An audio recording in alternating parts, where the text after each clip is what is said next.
dear students. In this class, let us learn about the fourth step in the post-fertilization events, that is the maturation of ovary into fruits. This is the last step, maturation of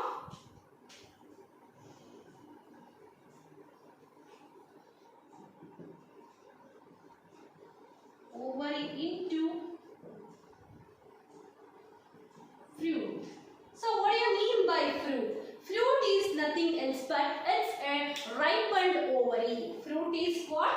Fruit is a ripened ovary. The ovary develops into fruit, and the outer wall of the fruit is known as the pericarp, or we can call it as the fruit wall.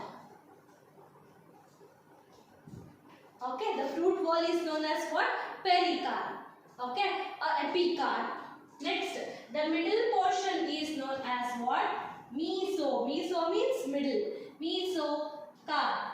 And the inner portion is known as endocarp.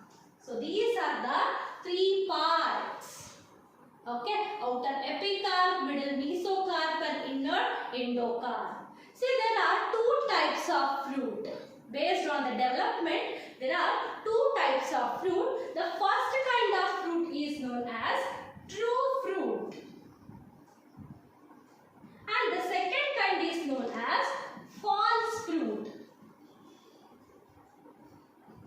True fruit and false fruit. What do you mean by true fruit? See, if the fruits develop from the ovary part, if the fruit develops from ovary part, then this kind of fruit is said to be true fruit. Example for this true fruit is mango, okay, lemon, and next is the false fruit. If the fruit develops from the thalamus part or any other part, usually thalamus only. So if the fruit develops from the thalamus part, that means the thalamus will be present below the ovary, right? So if this is the ovary and if this develops into fruit, then this is known as true fruit, and this is said to be what? Thalamus. And if this develops into fruit, then this is said to be what? False fruit. Okay, so here false fruit means what? The fruit that develops from thalamus region is said to be the false fruit. And by looking at the shape only you can tell the strawberry, cashew and apple. So the examples for false fruit is strawberry, cashew and apple. See, this is about true fruit and false fruit. They may ask for 2 marks. Differentiate between true fruit and false fruit. Then there is one more fruit. That is nothing else but parthenocarpic fruit. You might have seen the seedless grapes. And if you have seen banana, so in that banana there will be no seeds. Then what do you see? What do you say that kind of fruit? That is nothing else but the parthenocarpic fruit. So that is a special kind of a fruit where there will be no seeds. That is parthenocarpic fruit. Parthenocarpic fruits means sometimes ovary without fertilization develops into fruit. That means the fruit form without fertilization is said to be the parthenocarpic fruit. An example for this parthenocarpic fruit is what? Banana. So these are the kinds of fruit. Let us learn about one more topic, that is Apometic Seeds. In the last class, I You just recall it. Parthenocarpy means what? The formation of fruits without fertilization. Right? In this class, I'll explain about the apomixis. This apomixis is nothing else but the formation of seed without fertilization. So they may ask for 1 mark. What is apomixis? Apomixis means what? The formation of seeds without fertilization. See, this can be seen in grasses.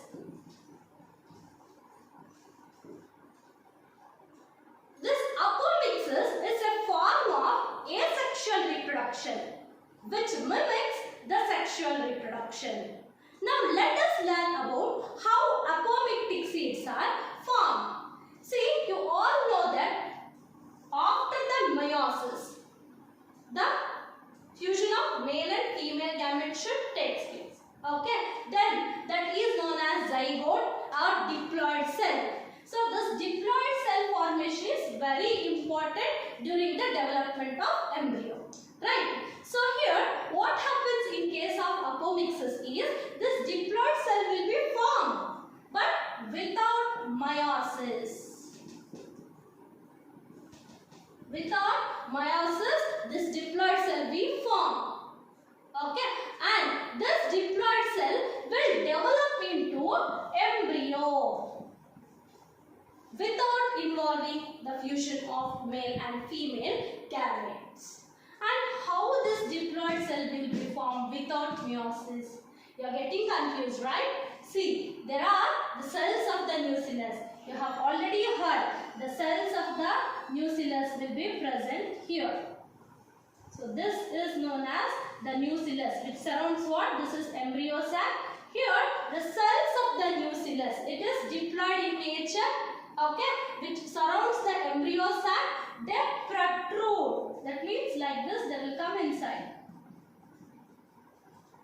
Okay, they protrude into the embryo sac and they develop into the embryos. So this is how the apomictic seeds are formed. Okay, and there are certain advantages of this apomictic seeds. Let us learn one by one. So first advantage. The first advantage is, see, this apomixis produces the seeds which are exactly same as the mother plant. As I told you earlier, see, this is a form of asexual reproduction but mimics the sexual reproduction, right? See here the apomixis produces the seeds and that seeds are exactly same as that of mother plant. And the second one advantage is it plays an important role in the hybrid seed production. Hybrid seed production. It is very useful in hybrid seed production. And next, this can be considered as the effective method.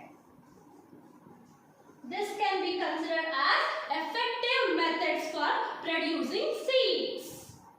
And the fourth advantage is that this apomixis produces the new hybrids. It produces what? The new hybrids, and that new hybrids will be produced in lesser time. New hybrids in lesser time. Next, the fifth advantage of this is, see, this gives better yield and quality. Better yield and quality. When compared to other seeds, these apomictic seeds are better in yield as well as better in quality. Okay, and next you can able to produce the disease-free variety. The disease-free variety can be obtained by combining the desirable characters in case of hybrids. Whereas if the hybrids are made into apomictic, then disease-free plants can be obtained. So these are some of the advantages of apomictic seeds. Okay, they They may ask for 2 or 3 marks, so keep a note on this advantages. So it will be very useful. Fine. Next is polyembryony. Polyembryony. The name itself it is indicating. Poly means what? Many. Occurrence of more than one embryo is known as polyembryony. Occurrence of more than one embryo is known as polyembryony. See, this polyembryony is often associated with the Apometic seeds, and it is common in Apometic seeds.